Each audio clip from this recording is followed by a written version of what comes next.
वल्लभ श्री हरिवंश महाराज जी, आपके चरणों में प्रणाम। गुरुदेव भगवान, आपकी तरह अखंड ब्रह्मचर्य का पालन कैसे किया जाए, कृपया करके मुझे वो नियम बताएं। इसमें तो सबसे पहले भगवान की कृपा होती है। हमने तो जीवन में कृपा ही देखी है। जैसे मां की सुरक्षा में, उसकी वात्सल्य में और उसके दुलार में ही बालक पुष्ट होता है, ऐसे ही अगर कोई भी साधना पुष्ट होती है तो उसमें भगवान की कृपा, भगवान का शासन, भगवान का दुलार। जैसे छोटा बच्चा कुछ भी खाने के लिए तैयार हो सकता है, उसको ज्ञान नहीं है, पर ये पूरी जिम्मेवारी माँ की है। वो दृष्टि रखती है, अरे ये क्या खाने, दौड़ पड़ी, जल्दी से उसके हाथ से हटाकर उसको धो के बचा के उसको ले आए।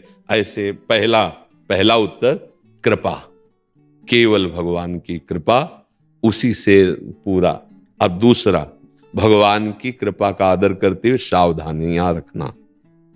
पहला, ब्रह्म मुहूर्त में जगना, जग करके हम इतना जल पिए कि या तो हमें उल्टी हो जाए या पच जाए। अगर उल्टी हो गई तो पचने से भी अच्छा हुआ, हमारे अंदर जो जहर बना, एसिड आदि, वो गंदे पदार्थ वो निकल जाते हैं। ये ब्रह्मचर्य के लिए बहुत आवश्यक, वो शीतलता प्रदान करता है। ब्रह्म मुहूर्त में बिना कुल्ला किए, वो जैसे तांबे के पात्र में 1 लीटर जल रख ले, रात भर रखा रहा, उसे पीजिए, तो वो बहुत आपको उसमें ब्रह्मचर्य में।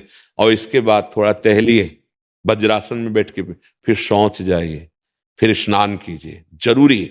और फिर आधा घंटा व्यायाम कीजिए, कठोर व्यायाम, जैसे दंड बैठक, ऐसे फिर आधा घंटा आसन कीजिए जो योगिक आसन है।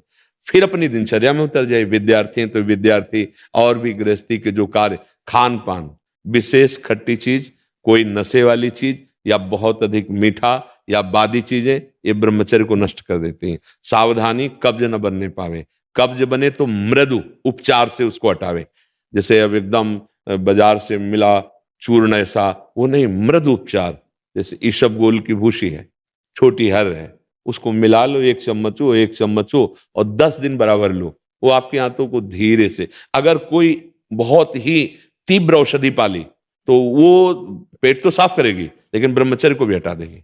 वो इतनी हीट पैदा करेगी, जो कब्ज से हीट पैदा हुई थी, बहुत संभालने की जरूरत होती है। अगर व्यायाम नहीं है और आसन नहीं है और दिनचर्या ठीक नहीं, आहार ठीक नहीं, तो भूल जाए कि कोई ब्रह्मचर्य नैष्ठिक 10-20 दिन वो बात अलग है, नैष्ठिक ब्रह्मचर्य के लिए।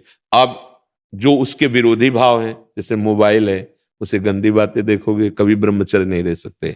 जैसे गंदे मित्रों का संग करोगे, कभी ब्रह्मचर्य नहीं रह सकते। जैसे आप गंदी चिंतन अंदर करोगे, तो आप भले क्रिया ना करो, लेकिन आप ब्रह्मचर्य नहीं रह सकते, क्योंकि चिंतन मात्र से अंदर एक मनोवाह नाड़ी है, वो नाड़ी मथाने का कार्य करती है।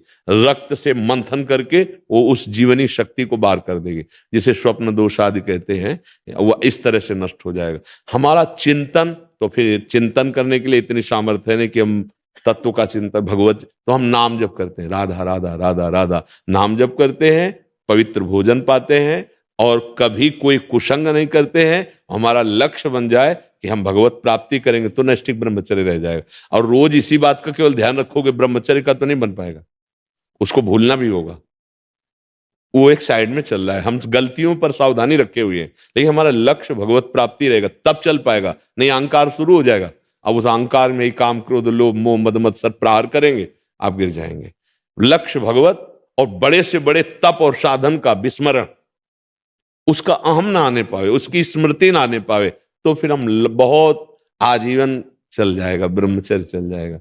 पर ये गृहस्थी में रहकर आजीवन ब्रह्मचर्य रहना थोड़ा कठिन है, क्योंकि उसमें रिश्ते, नातेदार, व्यवहार आदि में जाना, उठना, बैठना, लोक व्यवहार, फिर ब्रह्मचर्य रह पाना बहुत कठिन होता है। जो हम जैसे वातावरण में रहते हैं, जैसा दृश्य देखते हैं, बहुत सावधानी, तब धीरे धीरे धीरे फिर क्या होता है, ब्रह्मचर्य जो वीर शक्ति ऊर्ध्वगामी हो जाती है।